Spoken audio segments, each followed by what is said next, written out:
인간의 삶을 불행하게 하는 가장 강력한 요소를 한 가지만 말하라면 비교를 들 수 있습니다. 우리와 누군가 나를 비교하는 순간 우리의 삶의 리듬은 엉클어지고 내가 세운 목표는 초라해지거나 허황돼 보이기 시작합니다. 비교하면 다름이 보이기 시작합니다. 다름은 틀림이나 모자람이 아닌데도 흔히들 그렇게 스스로 생각하고 불행의 싹을 키우고 맙니다. 세상에서 가장 높은 빌딩을 소유하는 방법은 두 가지가 있습니다. 나보다 높은 빌딩을 다 허물어버리는 것이 첫 번째 방법이고, 자기 빌딩의 높이를 계속해서 최고로 올리는 방법이 두 번째입니다. 힘 있는 사람들은 첫 번째 방법을 선호하고, 돈이 있는 사람들은 두 번째 방법을 선호합니다. 세상은 그렇게 쌓아 올리고 무너뜨리고를 반복하며 스스로 지옥을 만들어 갑니다. 권력자와 자본가는 끊임없이 세상 사람들에게 비교의식과 열등의식을 불어넣어서 그것을 이용해서 세상의 가장 높은 빌딩을 소유하고 유지하는 원동력을 삼으려고 합니다. 오늘 우리는 누군가의 것을 무너뜨려 높아지기 원합니까? 내 것을 세워서 높아지기를 원합니까? 이 두 가지 다 우리에게는 옳지 않은 모습이고 주님의 길을 따라 나서기에는 너무나 무거운 짐이 될 것들입니다. 오늘 이 시간 그 짐을 내려놓고 주님께 맡기시는 그런 은혜가 함께 하시기를 소원하고 축원합니다.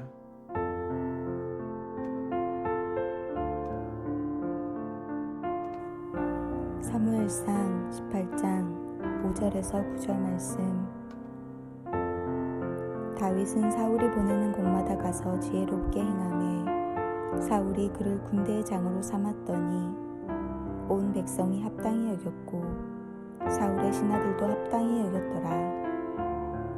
무리가 돌아올 때 곧 다윗이 블레셋 사람을 죽이고 돌아올 때에 여인들이 이스라엘 모든 성읍에서 나와서 노래하며 춤추며 소고와 경쇠를 가지고 왕 사울을 환영하는데 여인들이 뛰놀며 노래하며 이르되 사울이 죽인 자는 천천히요 다윗은 만만히로다 한지라. 사울이 그 말에 불쾌하여 심히 노하여 이르되 다윗에게는 만만을 돌리고 내게는 천천만 돌리니 그가 더 얻을 것이 나라 말고 무엇이냐 하고 그날 후로 사울이 다윗을 주목하였더라.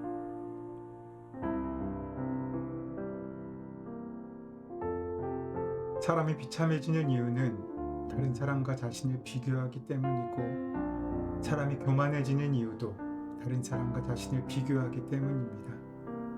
다른 사람이 나보다 더 나으면 비참해지고 다른 사람보다 내가 더 나으면 교만해집니다. 사울은 다윗이 블레셋의 거인 장수 골리앗을 물리치고 사람들이 열광하자 여기에 질투를 느낍니다. 어쩌면 이것은 자연스러운 감정입니다. 다른 누군가가 성공할 때 마냥 좋아하기란 쉽지 않습니다. 더군다나 자기보다 한 수 아래라고 여겼던 사람이 그럴 때는 더욱더 그럴 것입니다. 여기까지는 본능의 영역이라면 이후의 삶은 믿음의 영역입니다. 비교의식이 때로는 더 열심히 노력하게 하는 도전을 줄 수도 있지만, 그러나 비교의식의 결과는 언제나 나쁘게 우리에게 나타납니다. 하나님께서 지극히 공평하신 분임을 신뢰한다면 그러한 감정에 잠시 휘둘리더라도 이내 툭툭 털고 일어나 함께 즐거워할 수 있는 마음을 선택해야 합니다. 다른 사람을 바라보기보다 자신에게 주어진 가장 좋은 것을 살필 수 있어야 합니다. 인정을 받고자 하는 욕구에 눈이 멀어 하나님께서 내게 주신 고유한 잠재성을 잊어버려서는 안 됩니다. 사울은 이미 왕이었습니다. 백성들의 존경과 사랑을 받고 있었고 선정을 베풀 수 있는 자질과 용기도 있었습니다. 그가 당시 누리고 있었던 것들은 다른 열등감을 극복하고도 남음이 있었습니다. 그가 하나님께 나아가서 자신에게 주어진 은총의 선물을 돌이켜보는 대신 비교의식에 집중한 순간, 그때까지 누리고 있던 그 은혜와 은총은 그의 머릿속에서 사라지기 시작했습니다. 상한 자존심을 등에 업은 채 열등감이 머릿속에 퍼지기 시작했습니다. 겸손은 하나님의 은총을 상기시키지만 교만은 하나님의 은총을 망각하게 합니다. 그의 마음이 뒤틀리자 사물과 사건이 왜곡되게 보이기 시작합니다. 사사건건 트집을 잡아 다윗을 죽이려 하는 일에만 집중하기 시작했습니다. 은혜가 사라지자 죄만 남게 된 것입니다. 인생을 등산에 비유하는 경우가 많습니다. 등산의 말의 사전적 의미는 산에 오른다 라는 말이지만 등산의 완성은 오르는 것이 아니라 내려오는 데 있습니다. 열심히 올라갔다면 잘 내려와야지 비로소 등산이 마무리되는 것입니다. 조난사고의 대부분은 등산하는 과정이 아니라 하산하는 과정에서 일어납니다. 삶도 올라가는 것만 능사가 아닙니다. 잘 내려올 줄도 알아야 온전한 삶을 살 수 있습니다. 우리가 돌아가는 그 자리는 정상에 섰던 그 자리가 아니라 처음 왔던 그 자리라는 사실을 기억해야 합니다. 오늘 말씀 속에 사울이 하나님의 은혜 가운데 잘 올라갔지만 그는 내려오는 데는 실패했습니다. 탐욕은 다른 것이 아닙니다. 올라갔는데 내려올 줄 모르는 것이 탐욕이고, 사역의 자리를 주셨는데 내려올 줄 모르고, 권리를 주셨는데 내려놓을 줄 모르고, 삶을 선물로 주셨는데 돌려드릴 줄 모르는 것, 그것이 탐욕입니다. 그래서 권리를 남용하고 자리를 지키기 위해 싸우며 죽지 않으려고 길을 쓰는지 모릅니다. 하나님의 뜻으로 하면은 은혜이지만 내 열정으로 하면 이 탐욕의 힘이 우리 삶 가운데 작용하기 시작합니다. 내가 아니면 안 될 것 같고, 잠시라도 멈추면 떨어질 것 같고, 남에게 양보하거나 손해를 보면 죽을 것 같아서 끊임없이 자기의 열정을 동원해 무언가를 하고 지키려고 하고 무리하게 욕심을 부립니다. 사울에게 화려한 왕의 자리를 주신 분은 하나님이십니다. 그렇게 화려하게 올라갔으면 멋있게 내려올 줄도 알아야 합니다.